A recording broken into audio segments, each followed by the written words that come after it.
नमस्कार दोस्तों, कैसे हैं आप सभी। आप सबका बहुत बहुत स्वागत है अनेजास एकेडमी के यूट्यूब चैनल तरुण अनेजा क्लासेस में। फ्रेंड्स, लेक्चर नंबर 14 लेकर आया हूं आज आपके लिए, ऑडिटिंग, जिसमें आज हम बीकॉम ऑनर्स से रिलेटेड वेरिफिकेशन एंड वैल्यूएशन की बात करेंगे। एमकॉम में भी ये टॉपिक आता है ऑडिटिंग में, और सीए इंटर के अंदर भी ये टॉपिक काफ़ी ज़्यादा पूछा जाता है।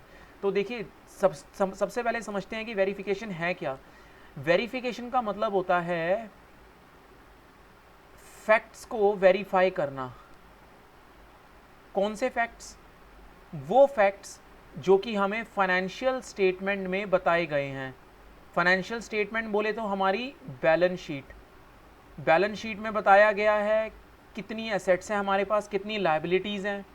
उन सारी फिगर्स को हम क्या करते हैं, फिजिकली जाके वेरीफाई करते हैं कि जो चीज़ें बैलेंस शीट में डिक्लेयर की जा रही हैं, क्या वो सिर्फ कागज़ों में ही हैं, कि वो उसकी कोई प्रैक्टिकली एग्जिस्टेंस भी है या नहीं। तो प्रैक्टिकल एग्जिस्टेंस चेक की जाती है अंडर वेरिफिकेशन। जी हाँ दोस्तों, तो वेरिफिकेशन क्या है एक बारी फटाफट से देखते हैं।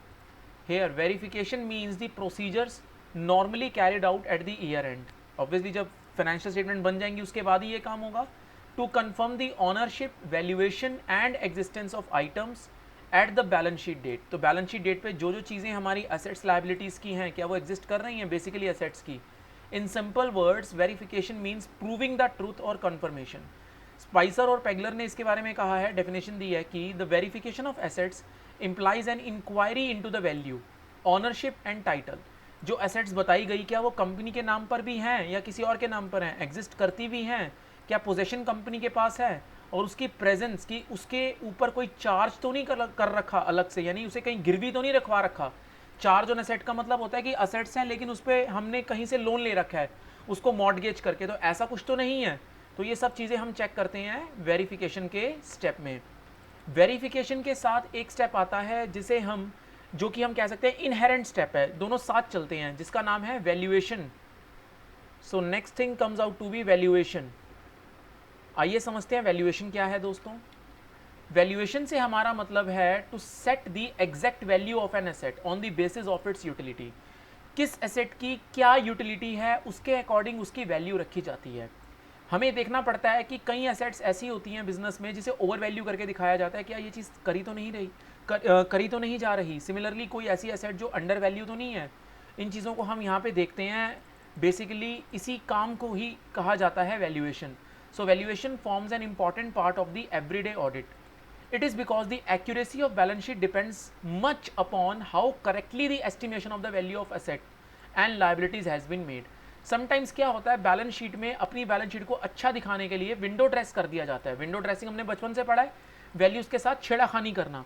असेट्स की वैल्यू को ज़्यादा दिखाया जाता है, लाइबिलिटीज़ की वैल्यू को कम दिखाया जाता है, रिमेनिंग पार्ट कैपिटल्स का दिखता है। जो अच्छी चीज़ नहीं है वो क्या दिखाएगा, वो आपकी बिजनेस की पोजीशन को बेटर करके दिखाया जाता है।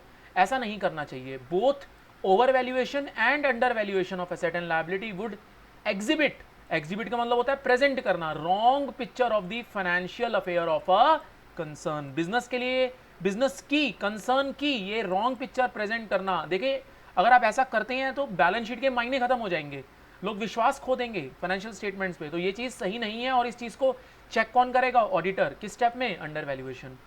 सो the auditor has to see that asset and liability appearing in the balance sheet have been exhibiting their proper value. Proper value पे वो शो हो रहे हैं या नहीं हो रहे। Neither they have been over valued nor under valued, यानी ना तो ज़्यादा दिखाएं, जैसे मैंने आपको बताया उनकी वैल्यू ज़्यादा शो हो रही हो, ना ही कम।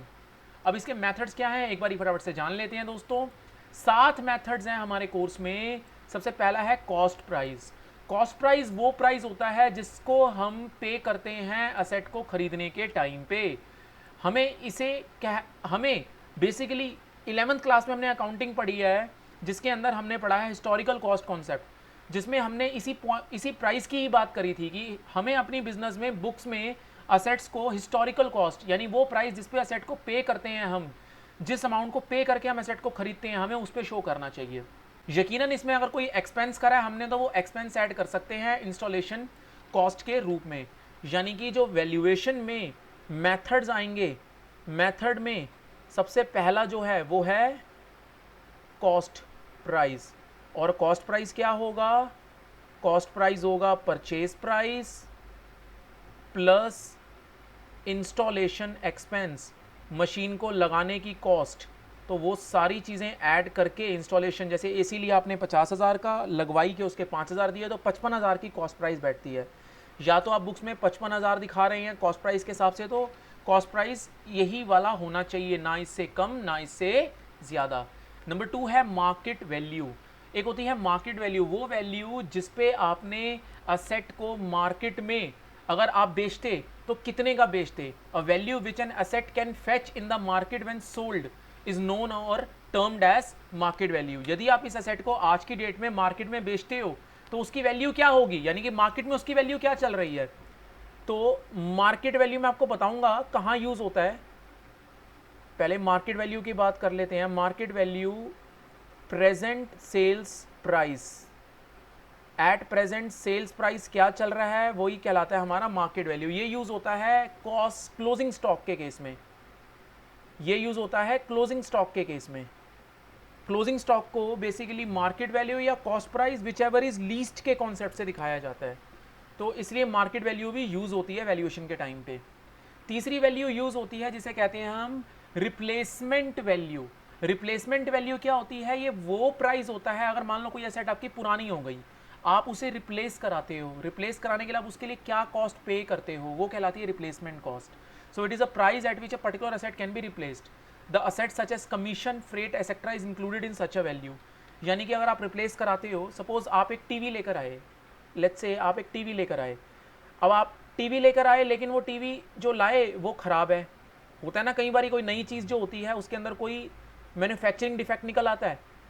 अगर मान लो वो मैन्युफैक्चरिंग डिफेक्ट निकल आया, आपने उसको रिप्लेस कराया किसके एवज में, नई टीवी की एवज में। नई टीवी लेने के लिए आपने पुराना टीवी रिप्लेस कराना है, बट आप उसके लिए पहले उस टीवी को पैक करके वापस क्या करोगे, वापस आप एक कंटेनर में या कहीं सपोज कोई कोरियर वाला या लेट्स से पोर्टर करोगे, आप कोई गाड़ी करोगे, कोई बाइक हायर करोगे या कोई विक्रम हायर करोगे जो उस टीवी को कैरी करके आपसे वापस उस दुकान पे छोड़े, तो उसकी एक रिप्लेसमेंट कॉस्ट आपको पे करनी पड़ेगी। वो रिप्लेसमेंट कॉस्ट हो गई आपकी जो अमाउंट आपको खर्च हुआ, एक्सपेंस आपको खर्च हुआ plus freight and other commissionable charges, वो उसी रिप्लेसमेंट वैल्यू में ऐड होते हैं। सो यहाँ पे क्या होता है, एक्सपेंसेस ऑफ एसेट अगर हैं तो प्लस इसमें ऐड होगा अगर कोई कमीशन वगैरह आपको पे करनी है या फिर कोई किराया वगैरह आपको देना है, ये दोनों चीज़ें इसमें ऐड होगी, तब जाके आपकी रिप्लेसमेंट कॉस्ट निकलेगी। फोर्थ है बुक वैल्यू। बुक वैल्यू वो वैल्यू होती है जिस पे आप एसेट को बुक्स में रिप्रेजेंट करते हो। A value at which an asset appears in the books of account is known as book value. It usually cost less depreciation. जो हम 11th क्लास में अकाउंटिंग से ही पढ़ते आ रहे हैं कि बुक्स में वैल्यू को, किसी भी एसेट वैल्यू को हम जब शो करते हैं तो उसकी जो कॉस्ट होती है, कौन सी कॉस्ट, जो फर्स्ट पॉइंट में हमने पढ़ा, माइनस उसमें अब तक जितना भी डेप्रिसिएशन लग चुका है वो माइनस करके आप बुक वैल्यू दिखाएंगे। फिफ्थ होती है गोइंग कंसर्न वैल्यू या कन्वेंशनल वैल्यू या टोकन वैल्यू या हिस्टोरिकल वैल्यू। ये वो वैल्यू होती है जिसपे आप एसेट को लेकर आए थे और ये इस पर्टिकुलर एसेट वैल्यू में भी डेप्रिसिएशन लेस किया जाता है। बेसिकली कह सकते हैं कि it is equivalent to the cost less reasonable amount of depreciation, यानी कि ऑलमोस्ट ये बुक वैल्यू ही होती है। अगर कुछ नहीं कहा जाता तो गोइंग कंसर्न वैल्यू और बुक वैल्यू में कोई फर्क नहीं होता दोस्तों, ये बात ध्यान रखना। So no notice is taken of any fluctuation in the price of asset. यदि अगर कुछ नहीं कहा जाता, कोई प्राइस फ्लक्चुएशन नहीं है, तो आप अपनी मर्जी से जो भी आपको रीजनेबल डेप्रिसिएशन लगता है वो आप इसमें से माइनस कर देते हैं। छठी होती है रेजिडुअल वैल्यू और सातवीं होती है स्क्रैप वैल्यू। दोनों को देखिए एक साथ देखते हैं। पहले बात करते हैं रेजिडुअल वैल्यू की। रेजिडुअल वैल्यू क्या है, मान लो आपने कोई असेट खरीदी आज की डेट में और 2 साल बाद आपको पता लगा उससे रिलेटेड मार्केट में कोई नई टेक्नोलॉजी आ गई। हालांकि उस असेट की वैल्यू 5 साल थी, बट आपको दूसरे ईयर के एंड में ही जाके पता लग गया कि यार ये वैल्यू अब आपके लिए, ये असेट अब आपके लिए काम की नहीं रही क्योंकि मार्केट में न्यू टेक्नोलॉजी आ गई है। अब नई टेक्नोलॉजी के हिसाब से चीज़ें बनेंगी, तो पुरानी टेक्नोलॉजी एसेट्स की आपके लिए अब यूज़फुल नहीं है, तो आप उसे सेकेंड ईयर के एंड में ही बेच दोगे। सेकेंड ईयर के एंड में बेच दोगे तो उस सेकेंड ईयर के एंड में उसकी एग्जैक्ट वैल्यू क्या होगी मार्केट में उस एसेट की जो आप खरीद के लाए हो। हालांकि उसकी लाइफ 5 साल की थी, बट सेकेंड ईयर के एंड में उसकी वैल्यू क्या होगी, वो सेकेंड ईयर के एंड की वैल्यू कहलाएगी उसकी रेजिडुअल वैल्यू। देखते हैं, देखो क्या कह रहा है, a value which will be realise in the market, जो भी मार्केट में आपको उस एसेट को बेच के रियलाइज यानी प्राप्त होगी एंड रिसीव होगी from the sale of an that asset is called realisable value या रेजिडुअल वैल्यू। जबकि स्क्रैप वैल्यू क्या है दोस्तों, स्क्रैप वैल्यू होती है एक एसेट की जो लाइफ है, मान लो वो 5 साल है, जैसे मैंने अभी आपको एग्जांपल दिया, अगर आप पूरे 5th ईयर के एंड तक यूज करके उसे बेचते हो फिर उसकी वैल्यू क्या होगी, उसे कहते हैं हम स्क्रैप वैल्यू या कबाड़ की value. A value which is obtain from the asset if it is sold as scrap, scrap मतलब उसको पूरा कंप्लीटली यूज कर लिया अब बेच रहे हो, तो वो वैल्यू कहलाती है आपकी स्क्रैप वैल्यू। ये सारी टर्म्स आपको दोस्तों क्लियर होनी चाहिए क्योंकि इन्हीं टर्म्स का हम बहुत ही कॉमनली यूज करने वाले हैं अभी आने वाले टॉपिक्स में। सो नेक्स्ट बढ़ते हैं, हमारे पास टॉपिक है verification and valuation of different asset.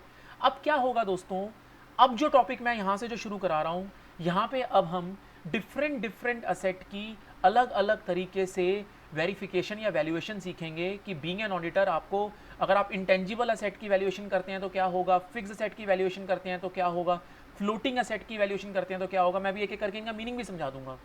तो अपने काम को आसान करने के लिए for the purpose of convenience we may divide the asset in the following category.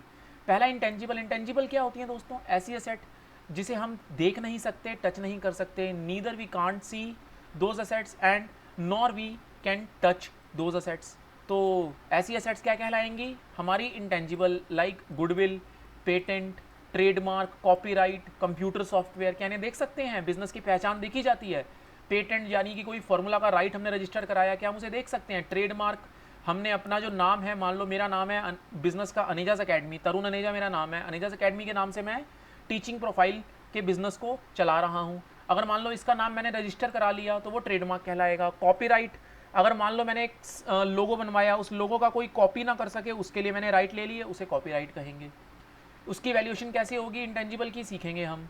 Fix asset यानी कि land, building, plant, machinery, furniture, fixture, जिसकी लाइफ होती है लॉन्ग टर्म की और जिसे हम देख सकते हैं, टच कर सकते हैं, यानी कि ऑल डेप्रिशिएबल एसेट्स। वहीं दूसरी तरफ बात करें फ्लोटिंग एसेट, फ्लोटिंग एसेट क्या होती है, बेसिकली करंट एसेट जिसे हम तुरंत कैश में कन्वर्ट करा सकते हैं, like cash in hand, bank balance, bill receivable, stock, sundry letters या सन्ड्री डेटर्स, ये सब चीज़ें हमारी क्या कहलाती हैं, फ्लोटिंग एसेट। तो एक एक करके चलते हैं। पहले बात करते हैं दोस्तों इंटेंजिबल एसेट की। देखिए इंटेंजिबल एसेट में वेरिफिकेशन की बात करें तो अगर हम गुडविल की बात करें, अगर गुडविल हमने परचेज करी है किसी रनिंग बिजनेस की, तो उसे वेरीफाई किया जाता है एग्रीमेंट से। किससे वेरीफाई किया जाता है, एग्रीमेंट से, कि उसके लिए हमने कितना परचेज प्राइस पे करा है। देखो गुडविल, ये हमने छोटी क्लास अकाउंटिंग की 12th क्लास में भी सीखा है कि गुडविल को हम 2 पार्ट्स में डिवाइड कर सकते हैं दोस्तों। एक ऐसी गुडविल एज पर AS 26, जी हाँ याद आया कुछ कुछ, जिसे हम कहते हैं परचेज्ड गुडविल। अगर हमने किसी का बिजनेस खरीद लिया चलता हुआ और उस बिजनेस को खरीदने के लिए मान लो हमने उस बिजनेस की नेट एसेट्स थी, नेट एसेट्स तो सबको पता है ना दोस्तों, असेट्स में से एक्सटर्नल लायबिलिटी जब हम माइनस कर देते हैं तो हमारे पास जो वैल्यू निकल के आती है वो आती है नेट एसेट। मान लो मैंने किसी का बिजनेस खरीदा चलता हुआ जिसकी नेट एसेट थी 1 लाख की, टोटल एसेट थी, एक्सटर्नल लायबिलिटी थी 20,000 जो कि डेट था, नेट एसेट थी 80,000, बट उस 80,000 के बदले मैंने उसको एक्चुअल पेमेंट करी, एक्चुअल पेमेंट मैंने करी लेट्स से 1,20,000। सीधी सी बात है, 80,000 की औकात वाले बिजनेस को अगर मैं 1,20,000 दे रहा हूँ तो मीन्स 40,000 उसको मैंने क्या अमाउंट पे करा होगा, 40,000 जो मैं उसे एक्स्ट्रा दे रहा हूँ वो मैंने उसके नाम के लिए दिया होगा, उस बिज़नेस की पहचान के लिए दिया होगा, और जो नाम के लिए या पहचान के लिए दिया जाता है वही होता है गुडविल अमाउंट। इसी की ही मैं यहाँ बात कर रहा हूँ। और जब मैंने बिज़नेस ख़रीदा होगा तो मैंने एग्रीमेंट में ये बात ऐड करवाई होगी कि मैं आपको आपकी बिज़नेस की नेट एसेट जो कि 80,000 की वर्थ रखती है उसके बदले अगर मैं 1,20,000 दे रहा हूँ तो 40,000 आपके एग्रीमेंट में मैंने मेंशन कराया होगा कि वो मैंने गुडविल अमाउंट दिया है। तो अगर हमारे पास बिजनेस में गुडविल पड़ी है और वो परचेज गुडविल है तो हम एग्रीमेंट से, बीइंग एन ऑडिटर, हम कहाँ से चेक करेंगे दोस्तों, एग्रीमेंट से। So where goodwill has been purchase along with the running business, the same should be verified from the agreement with the vendor, vendor होता है बेचने वाला, showing the price paid for it but when the amount is not specifically fixed the goodwill is the amount for the purchase of business over the net asset taken over, यानी कि net asset से ऊपर आपने जितना भी amount दिया, जैसा मैंने यहाँ एग्जाम्पल दिया आपको, वो सारा अमाउंट जैसे यहाँ 40,000 था, वो हमारी गुडविल कहलाएगी. And it should be verified that the goodwill has been recorded in the books of accounts only when some consideration if money और इक्वल हैज़ बीन पेड. यानी ये जो AS26 की बात कर रहा है दोस्तों, AS26 कहता है कि only that goodwill will be recorded into the books for which consideration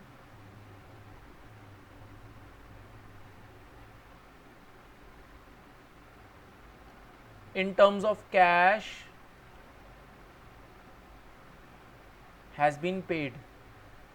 सिर्फ वही गुडविल बिजनेस में दिखाई जाती है, बुक्स में दिखाई जाती है, जिसके लिए हमने कंसिडरेशन, कुछ रकम, कुछ धनराशि पे करी हो. अदरवाइज उसके अलावा कोई और गुडविल बुक्स में शो नहीं कर सकते. हालांकि in case of partnership auditor should verify the changes made in the goodwill account from time to time on the basis of provision made in the deed. हमें पता है ना दोस्तों, हमने पढ़ा हुआ admission, retirement, death, change in profit sharing ratio की time to time हम अपनी गुडविल को क्या करते हैं, सेल्फ कैलकुलेटेड करते हैं. दूसरा मैंने आपको यहाँ पे लिखवाया नहीं है, ये देखिए सेल्फ वैल्यूएशन. अगर हम अपनी गुडविल खुद निकलवा रहे हैं, सेल्फ वैल्यू कर रहे हैं, किस केस में, इन केस ऑफ पार्टनरशिप ही होता है ये एप्लीकेबल. तो उस केस में इस चीज़ को हम ज़रूर देखेंगे कि पार्टनरशिप के इस क्राइटेरिया में, सेल्फ वैल्यूएशन वाले में, गुडविल टाइम टू टाइम जो चेंज हो रही है वो किस हिसाब से हो रही है. ये तो नहीं है कि मनमाने तरीके से गुडविल बढ़ाई जा रही है. सिमिलरली यहाँ पे वैल्यूएशन की बात करें तो goodwill should be valued at cost less amount return of. इसमें भी हम डेप्रिसिएशन जो इस पे लगता है, हालांकि इस पे डेप्रिसिएशन नहीं लगता दोस्तों, इंटेंजिबल एसेट पे हमें मालूम है अमोर्टाइजेशन लगता है. तो अगर कोई अमोर्टाइजेशन की वैल्यू होगी वो माइनस करके इसको हम बुक्स में शो करते हैं. नेक्स्ट है दोस्तों पेटेंट्स. पेटेंट्स के लिए भी सेम क्राइटेरिया रहता है, बट इसमें थोड़ा सा चेंजेस हैं. क्या? Auditor should examine the patent with the help of certificate which have granted such patent right. Government, जब भी हम पेटेंट लेते हैं तो गवर्नमेंट हमें एक सर्टिफिकेट ग्रांट करती है. तो सर्टिफिकेट में मेंशन होता है कितनी पेमेंट हुई है, कितने साल के लिए है वो पेटेंट राइट, तो वहाँ से इंश्योर किया जाता है. और पेटेंट का नाम जो है, पेटेंट जिसके नाम पे रजिस्टर्ड है वो क्लाइंट का ही नाम होना चाहिए, किसी और का नहीं होना चाहिए. वैल्यूएशन कैसे होगी? Patent must be valued at cost less. Depreciation की जगह यहाँ पे दोस्तों अमोर्टाइजेशन कर देना please. So the patent should be written off in the period of 16 years and after which the right automatically lapses unless the term is extended. अगर patent grant होता है तो कम से कम 16 साल के लिए ग्रांट होगा परमानेंटली. वो परमानेंट को 16 साल ही कहा जाता है. 16 साल बाद पेटेंट अपने आप ही राइट ऑफ हो जाएगा, उसके पीरियड लैप्स हो जाएंगे अगर आपने उसे रीन्यू नहीं कराया है. कॉपीराइट के केस में वेरीफाई करता है ऑडिटर अगेन एग्रीमेंट से. So in verifying the copyright auditor should inspect the agreement between the auditor and the publisher. जो भी पब्लिशर है जिसने कॉपीराइट लिए हैं किसी पर्टिकुलर चीज़ के, उस पर्टिकुलर कॉपीराइट का एक एग्रीमेंट बनता है. उस एग्रीमेंट से चेक किया जाता है कि वेरीफाई किया जाता है वो हमारे पब्लिशर के नाम पर है या नहीं है. वैल्यूएशन क्या होगी इसकी? पहली बात तो कॉपीराइट एक स्टेबल एसेट नहीं है. It is not stable because copyright loses their value by passage of time. समय के साथ इसकी वैल्यू गिरती चली जाती है. सो बैलेंस शीट में भी कॉपीराइट को हम कॉस्ट लेस, जो अमाउंट इसका घटता चला जाता है उसे हम उसी घटे हुए अमाउंट से दिखाते चले जाते हैं. इस पर भी बेसिकली अमोर्टाइजेशन लगता है. Next is trademark. ट्रेडमार्क क्या है दोस्तों? मैंने बताया है आपको, हमारे बेसिकली बिजनेस के जो नाम हैं, बिजनेस के नाम के हमारे जो राइट्स हैं वो ट्रेडमार्क है. जैसे अनीजाज अकेडमी का मैंने ट्रेडमार्क ले रखा है तो वो अनीजाज अकेडमी का ट्रेडमार्क का राइट है मेरे पास. इस तरीके से ट्रेडमार्क हो गया.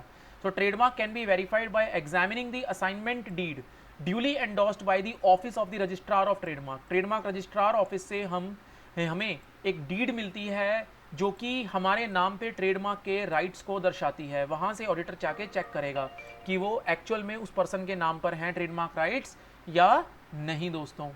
और in case they have been purchase from others, अगर हमने किसी और से खरीदे हैं so auditor should vouch the expenditure incurred. वहाँ पे फिर वाउचिंग का काम आ जाएगा जो हमने प्रीवियस वीडियोस में देखा है. जो हमने बिल्स वगैरह पे करे होंगे वहाँ से चेक करेंगे कि वो जो एक्विजिशन हमने करी है उसके लिए हमने रजिस्ट्रेशन फीस, इसके लिए भी जैसे घर बिकता है, एक बेचने वाला एक खरीदने वाला होता है, प्रॉपर रजिस्ट्रार ऑफिस जाते हैं, वैसे ही ट्रेडमार्क के भी रजिस्ट्री होती है और एक व्यक्ति से दूसरे व्यक्ति के नाम पर जाती है. पेमेंट जो हुई है वो भी उसमें मेंशन होता है. नेक्स्ट है दोस्तों वैल्यूएशन। इसकी वैल्यूएशन क्या होगी? ऑब्वियसली इसकी वैल्यूएशन आप अगेन ट्रेडमार्क डीड से जाके देख सकते हैं और उसी के हिसाब से इसको बैलेंस शीट में भी दिखाया जाना चाहिए। दोस्तों आज हमने बात कर ली वैल्यूएशन ऑफ इंटेंजिबल एसेट की, और फिक्स एसेट और फ्लोटिंग एसेट की वैल्यूएशन हम करेंगे नेक्स्ट क्लास में। अंत में दोस्तों यही कहना चाहूँगा कि अगर आप नए हैं और अगर अभी तक आपने मेरे चैनल को सब्सक्राइब नहीं किया तो प्लीज़ सब्सक्राइब कर लीजिए, क्योंकि ऐसी वीडियोस मैं बीकॉम, बीबीए, हमारे सीए, इंटर और एमकॉम के स्टूडेंट्स के लिए लेकर आता रहता हूं। तो प्लीज़ बेल आइकन ज़रूर हिट कीजिएगा ताकि हमारी वीडियो की नोटिफिकेशन आपको सबसे पहले मिले। तो चलिए दोस्तों फिर मिलते हैं। Thank you so much.